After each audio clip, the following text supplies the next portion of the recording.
أعزائي المشاهدين في كل بيت، أعزائي المشاهدين في كل مكان، السلام عليكم ورحمة الله وبركاته، ومحرم كريم وكل سنة وأنتم طيبين. 11 أسبوع وأنا معاكم، كل ليلة بتستنوني وبستناكم، فلوسي بتروح بس فداكم، اخترت طريق صعب وتحملت سهم النقد وأشواكم، خلصت على كل أصحابي علشان أعمل لكم الحاجات اللي عجباكم، ربنا وبركة دعاكم، لا يهمنا جنكيز خان ولا هيئتنا هولاكم. النهارده هنتكلم عن مكان جديد وحلقة جديدة من برنامج الأماكن، وهو مكان موجود فيه آثار 7000 سنة، المكان ده موجود فيه رمسيس الثاني ونمحتو الثالث، المكان ده لو خدت قطعة أثرية واحدة منه هتفك أزمة جوازي وأزمة جوازكم.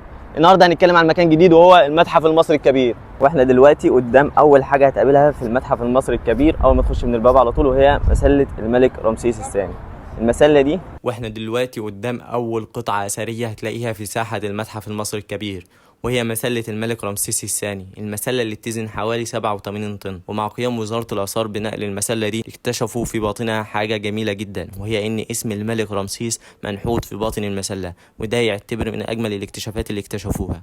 دلوقتي قبل ما نخش المتحف من جوه هنشوف أعظم بوابة موجودة في مصر حاليا، وهي بوابة المتحف المصري الكبير.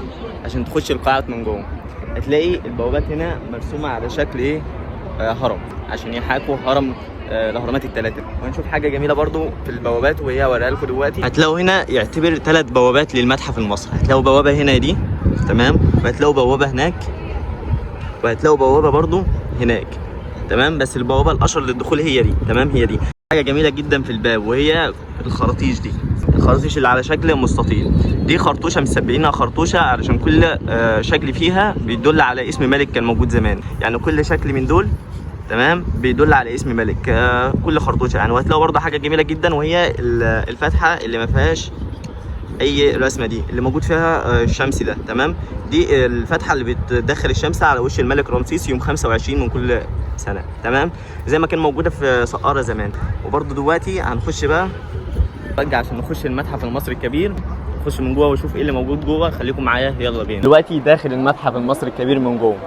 هنا المكان في اول حاجه هتخش فيها في المتحف اسمها البهو العظيم، وفي حاجه تانية هنطلع برضو عليها اسمها الدرج الاعظم تمام. هي المتحف متكون من طبقات، كل طبقه متسميه باسم. احنا دلوقتي في البهو العظيم اللي موجود فيه حاجه من اجمل الحاجات اللي عامه اتسمت منطقه كامله باسمها تمام، وهي الملك رمسيس. هنشوفه بعد ما اوريكم ديزاين المتحف من جوه عامل ازاي وجميل ازاي، من اجمل الحاجات اللي انا شفتها هنا هوريه لكم دلوقتي قدام ديزاين المتحف اللي مش عارف مين بجد اللي عمل التصميم ده تمام. حاجه جميله جدا، وده نفس الحاجه الشكل اللي وريته لكم من بره اللي محاكي او شكل الهرم، اهرامات الجيزه الثلاثه.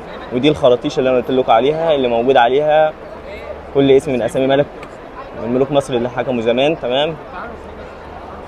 ده برضه من اجمل الحاجات اللي موجوده هنا، هي فتحات التهويه دي اللي موجوده في المتحف، هم عملوها عشان الرطوبه وكده يعني. حاجه جميله جدا.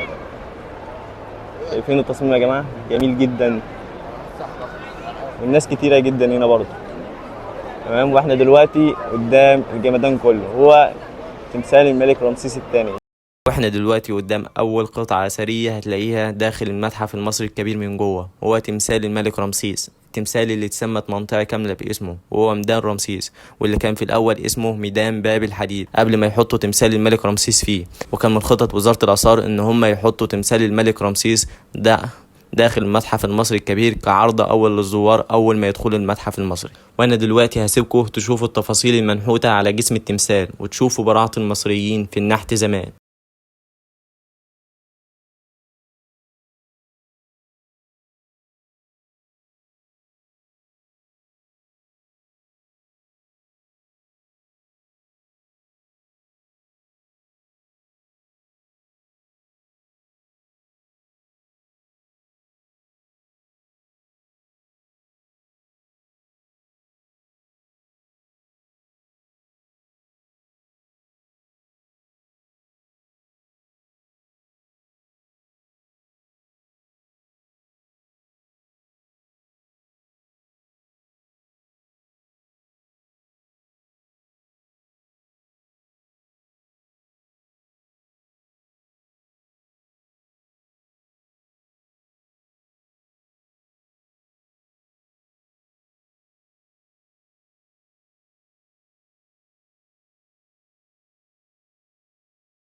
واحنا دلوقتي قدام تاني حاجة ممكن تشوفها في البهو العظيم بعد تمثال الملك رمسيس، وهو مكان مخصص للانتيكات اللي ممكن الزوار يشتروا منها حاجات فرعونية زي الملابس والشنط والأواني والأساور وحاجات تانية كتير.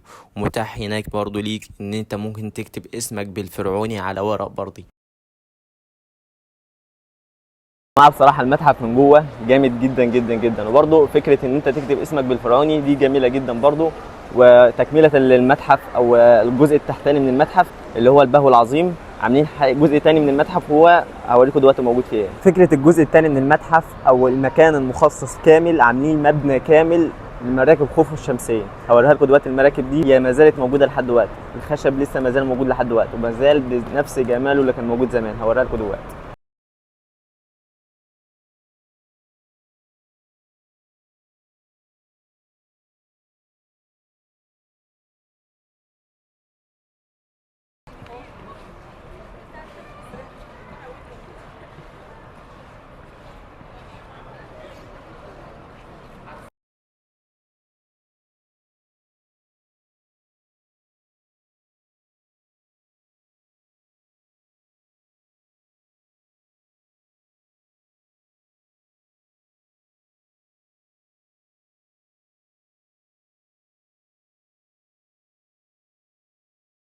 حاجة هتشوفها هنا في المتحف بعد تمثال الملك رمسيس والمعرض ده، هما التمثالين دول. قصة التمثالين دول ان هما الملك وملكة بطالمة. الفكرة فيهم ان هما ما اكتشفوهمش في معبد او وجدوهم في مقبرة، لا دول وجدوهم في قاع البحر بعد ان قامت بعثة مصرية باكتشاف الاثار دي، وما زالت الاثار محتفظة بشكلها وتصميمها لحد دلوقتي، وده يعتبر من اجمل الحاجات اللي مميزها في المتحف المصري الكبير. وهنا يا جماعة بعد ما خلصنا البهو العظيم هتلاقي حاجة هنا برضو مجسم للمتحف المصري كامل. هو رسم لك كل حاجة في المتحف مصغرة وكده. هتلاقي هنا أول ما تخش من المتحف هتلاقي تمثال الملك رمسيس، وبعد كده هتلاقي هنا المنطقة الزرقاء دي منطقة البهو العظيم، وهتطلع هنا ده الدرج الأعظم كله اللي احنا هنصوره. تمام. وبعد كده هتطلع فوق هتلاقي قاعة العرض الرئيسية. شايفين ده كده تمثال الملك توت عنخ آمون، وجايب لك كل حاجة موجودة في المتحف عموما. تيجي هنا بقى هتلاقي درج كامل مخصص لملك واحد، 10 تماثيل لملك واحد. يعني مثلا ده تماثيل الملك سنوسرت، هتلاقوا 10 تماثيل. ادي تمثال 2 3 4 5 6 7 8 9 10. تمام. دول 10 تماثيل للملك سنوسرت الأول. دول هتلاقي عنه هنا ايه ملك سنوسرت الأول. يظهر على جانبيه 5 من العروش معبود النيل، وهما يقومان بربط نباتات البردي ورمز الدلتا. تمام. ده الملك سنوسرت الاول كامل. واحنا دلوقتي بعد ما خلصنا البهو العظيم تمام وشفنا كل حاجه او اشهر الحاجات اللي كانت موجوده فيه، دلوقتي هنطلع منطقه الدرج الاعظم. الدرج الاعظم ده اللي بتتكون من عده ادراج او سلالم. تمام. هو اتسمت باسم الدرج الاعظم عشان هي متكونه من سلالم، كل سلمه موجود عليها ملك او تمثال لملك من ملوك زمان من الاقدم. يعني اول حاجه تحت او اول سلمه تحت هتلاقي فيها اقدم ملك، فالاجدد فالاجدد فالاجدد فالاجدد. تمام. وهو الاجدد اجدد حاجه فيهم يعتبر لينا من الاف السنين. هنطلع نشوف ايه اللي موجود على الدرج الاعظم من ملوك وتماثيل ونحوتات موجوده. خليكم معايا، يلا بينا.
دلوقتي بعد ما خلصنا الدرج الاعظم وشفنا الحاجات اللي كانت موجوده عليه، وللاسف ان انا ما ظهرتش في الفيديوهات دي، تمام؟ هي المفروض ان انا ما اظهرش فيها، بس برضو كان المفروض اشرح لكم، تمام؟ عشان ما كانش ينفع التصوير هنا، تمام؟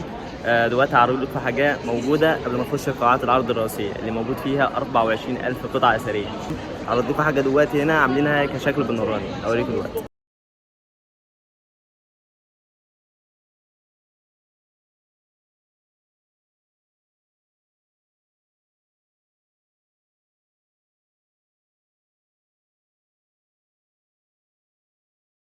دلوقتي هنخش قاعات العرض الرئيسية اللي موجود فيها 24000 قطعة أثرية، تمام؟ هنخش جوه ونشوف، يعني هنحاول نشوف أكتر عدد فيهم عشان احنا مش هنقدر نشوف القطع كلها، يعني جوه 24000 والمتحف كله 100000 قطعة أثرية، يعني لو حسبت إن أنت تصور كل قطعة لمدة ثانية هتاخد معاك 100000 ثانية، تمام؟ العدد كتير وهتحتاج أكتر من يوم.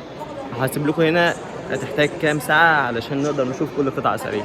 هنخش جوه ونشوف ايه اللي موجود جوه من قطع أثرية وقاعات العرض اللي بيعرضوها ايه جوه. خليكم معايا، يلا بينا.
هما مش سايبين حاجة إلا لما جايبينها هنا في المتحف، تمام؟ مش سايبين حاجة كانوا بيستخدموها المصريين زمان اللي موجودة. يعني مثلا هوريكم حاجة دلوقتي، نموذج لصومعة بيت زمان، يعني كان موجود ازاي زمان ده، تمام؟ وده بيقول لك فأس، تمام؟ شايف الأشكال؟ ده الفأس اللي بيستخدموه زمان. نموذج لصناعة الطعام اللي هو ده، أجبان وكده، المصريين زمان. مناظر للحياة الريفية، بقر وماشية وكده، فاهمين؟ برضه بيقول لك خبز مثلث، ده خبز زمان، سلة ونماذج سلام. دول هما مش سايبين حاجة إلا لما موجودة، يعني فاهمين؟ الزراعة والبيوت زمان.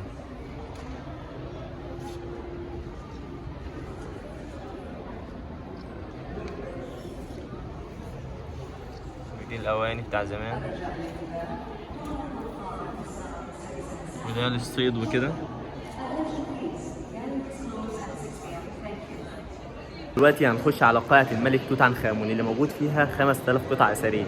أكبر مجمع تاريخي وآثار تاريخية لملك واحد موجودة على الأرض كلها عامة. تمام، هنخش جوه ونشوف ايه اللي موجود جوه. خليكم معايا، يلا بينا.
دلوقتي هوريكم أغلى قطع أثرية موجودة في العالم. قطعة متكونة من 11 كيلو ذهب. الناس بتجيلها من كل مكان عشان تشوفها، وهي قناع الملك توت عنخ آمون. هنخش دلوقتي ونشوف ايه اللي موجود معانا جوه. خليكم معايا.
كده يكون انتهت جولتنا داخل المتحف المصري الكبير. اتمنى يكون الفيديو عجبكم. لو عجبكم الفيديو ما تنسوش تعملوا لايك وشير وسبسكرايب.